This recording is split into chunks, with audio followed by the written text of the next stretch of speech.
हाँ, हम बात कर रहे हैं नाबार्ड की। कौन कह रहा है ऐसा? फुल फॉर्म बताओ।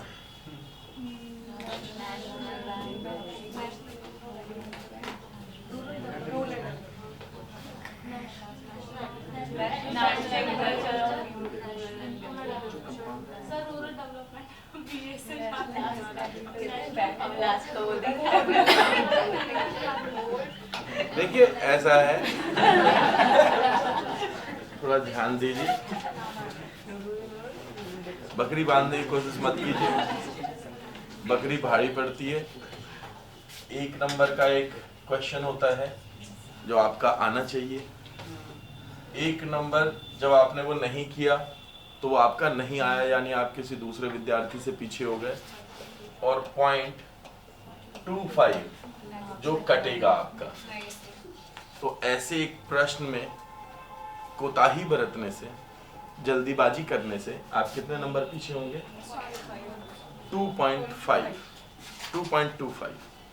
क्योंकि आपका कंपटीशन अपने आप से तो है नहीं, किसी दूसरे से है। अब आप ये सोचें कि वो भी गलत करेगा, ठीक है ना? तो national bank for agriculture and rural development, जुलाई 12, 1982, जुलाई 12, 1982 नहीं 82। National bank for agriculture and rural development का जब गठन हुआ तो इस गठन को एग्रीकल्चर एंड रूरल डेवलपमेंट के लिए आरबीआई ने बनाया था। इसे एग्रीकल्चर और रूरल डेवलपमेंट के क्षेत्र में लोगों की सहायता करने के लिए आरबीआई ने बनाया था, तो स्पेसिफिक एक ऑब्जेक्टिव के साथ। आने वाले समय में 2014 में आरबीआई ने डिसाइड किया कि वो सरकार के साथ में एक पैचअप करके और सरकार को इसके अधिकार दे देगा। तो अभी 99% यानी टोटल जो मालिकाना अधिकार है वो किसके पास में है? सरकार के पास में है। 1% आरबीआई रखता है, इसलिए ताकि वो जो लोग वहां पे काम कर रहे हैं संगठन के लिए, नाबार्ड के लिए, तो उनकी तनख्वाह के रूप में उस खर्च को वो चला सके। बाकी 99% की हिस्सेदारी इसमें किसकी है? गवर्नमेंट की है। तो ये गवर्नमेंट स्टैट्यूटरी बैंक है जो कि काम करता है किस रूप में? एग्रीकल्चर एंड रूरल डेवलपमेंट के क्षेत्र में। इसका मुख्यालय है मुंबई में, राइट? नाबार्ड बहुत इंपॉर्टेंट सेक्शन है क्वेश्चन के लिए। अब ये बोला जा रहा है वाणिज्यिक बैंक है, यानी कमर्शियल बैंक है, क्या आप अकाउंट खुलवा सकते हो इसमें? जिसमें आप अकाउंट नहीं खुलवा सकते वो कमर्शियल बैंक नहीं है। वित्तीय बैंक है, फाइनेंशियल संस्था, क्या फाइनेंशियल संस्था है? हाँ है। इसका फाइनेंशियल अपना एक पर्सपेक्टिव होता है एग्रीकल्चर फाइनेंसेस में। कृषि सहायक विशिष्ट बैंक है? हाँ है। अब ये और ये हो गई एक जनरल आंसर, ये हो गया स्पेसिफिक आंसर। जब दो ऐसी कैटेगरी बन रही हो तो मोस्ट स्पेसिफिक आंसर को टिक करना चाहिए। So answer would be as you said, C is right answer. ठीक जी?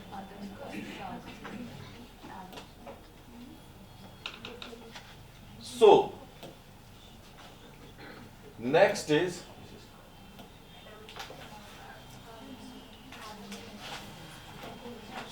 इज आधुनिक अर्थशास्त्र का जन्मदाता किसे माना जाता है?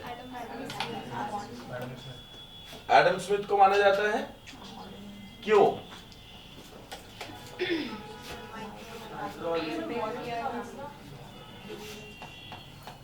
ये वो व्यक्ति हैं जिन्होंने सजेस्ट किया था मार्केट इकोनॉमी का फंडा। यही थे जिन्होंने कि सबसे पहली बार वो बुक थी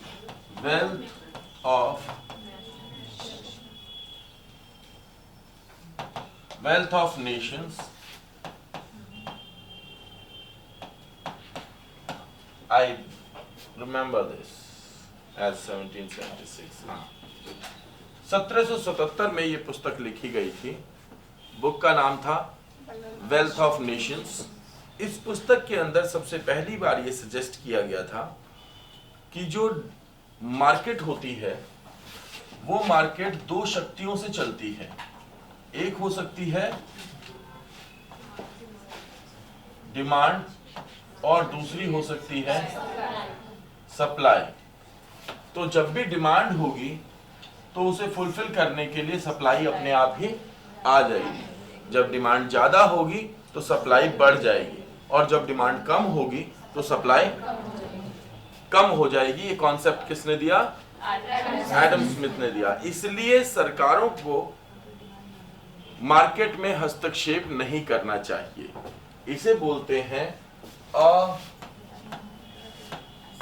हस्तक्षेप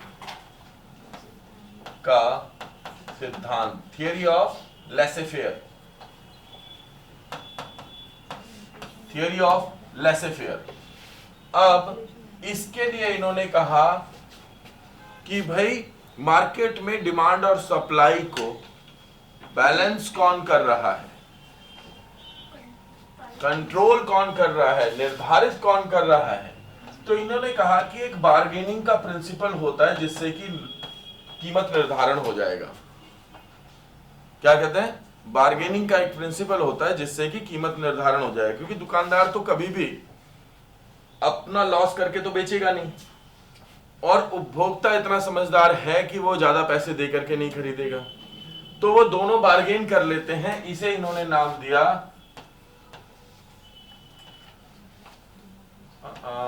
अदृश्य हाथ, अदृश्य हाथ का सिद्धांत, यानी invisible hand theory. That there is an invisible hand working in the economy which can correct the price. इस कारण से इन्हें अर्थशास्त्र का जनक कहा जाता है, मॉडर्न इकोनॉमिक्स का फादर कहा जाता है। प्रोफेसर मार्शल ने दो महत्वपूर्ण सिद्धांत दिए थे, आपको केवल नाम याद रखना है। लगान सिद्धांत दिया था। कौन सा सिद्धांत? कौटिल्य। कौटिल्य का नाम क्या इकोनॉमी से जोड़ा जा सकता है? बहुत सारे कारणों से। लगान सिद्धांत, revenue, theory of revenue. Kautilya ने एक बुक लिखी थी जिसका नाम था अर्थशास्त्र। बुक का नाम इकोनॉमिक्स मत लिख देना, प्रॉपर नाउन है। तो बुक का नाम था अर्थशास्त्र, जिसे प्रोफेसर श्याम शास्त्री ने सबसे पहले खोजा था और उसको ट्रांसलेट किया था। प्रोफेसर श्याम शास्त्री। दादा भाई नौरोजी 1867 1867 सबसे पहले नेशनल इनकम को कंप्यूट किया था भारत के लिए।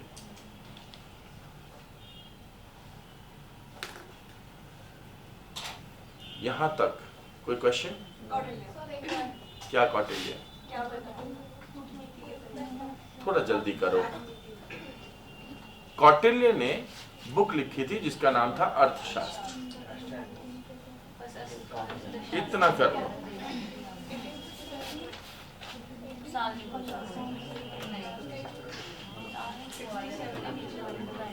नेक्स्ट, ध्यान दो भाई। अर्थशास्त्र में व्यष्टि और समष्टि, यानी कि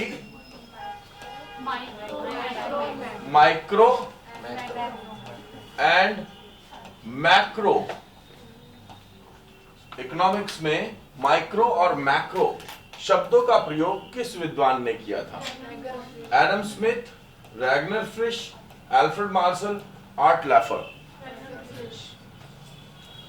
रैगनर फ्रिश ये वो व्यक्ति थे जिन्हें 1969 में फर्स्ट इकोनॉमिक्स नोबेल मिला था। नोबेल प्राइज की शुरुआत इसी वर्ष हुई थी। सबसे पहला नोबेल प्राइज जिन्हें प्राप्त हुआ वो थे रैगनर फ्रिश। क्या किया था इन्होंने? What did he do? इन्होंने इकोनॉमी को दो भागों में स्टडी किया। There is a micro economy and there is a macro economy. So micro economics and macro economics दो सेक्शंस में बांट दी थी इकोनॉमिक्स को रैगनर फ्रिश ने। एडम स्मिथ की मैंने अभी बात की, अल्फ्रेड मार्शल की भी मैंने बताया कि उन्होंने लगान सिद्धांत यानी कि थियोरी ऑफ रेंट या थियोरी ऑफ रेवेन्यू दिया था, राइट। आर्ट लेफर, इन्होंने क्या किया था? इन्होंने काम किया था लेफर कर्व पे। What is Laffer curve? Art Laffer basically एक जर्नलिस्ट थे, इकोनॉमिक जर्नलिस्ट। उन्होंने अपने मार्केट रिसर्च में कंट्रीज की इकोनॉमी को और उनके टैक्स स्ट्रक्चर को स्टडी किया। इस चीज को, टैक्स स्ट्रक्चर को, और उन्होंने ये पाया कि लोग टैक्स चोरी करते हैं क्योंकि टैक्स महंगे हैं। टैक्स चोरी करते हैं क्योंकि टैक्स महंगे हैं। इसके लिए उन्होंने इस बंदे को स्टडी किया था। किसको? एडम स्मिथ को। एडम स्मिथ ने टैक्स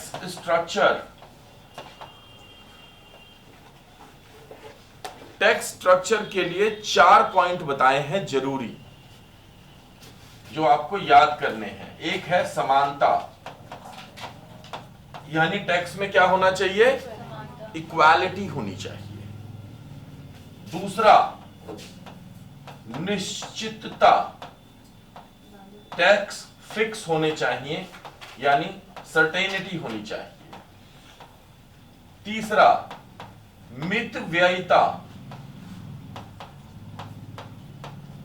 यहां आकर के जो हिंदी मीडियम वाले हैं वो भी साथ छोड़ देते हैं, कहते हैं भाई हमें अंग्रेजी में ही बता दो। इकोनॉमिक यानी कि सस्ते होने चाहिए टैक्स। और चौथा था सुविधा। अगर आपको टैक्स पे करने हैं, दे मस्ट बी कन्वीनियंट। सो आपके पास क्या होना चाहिए?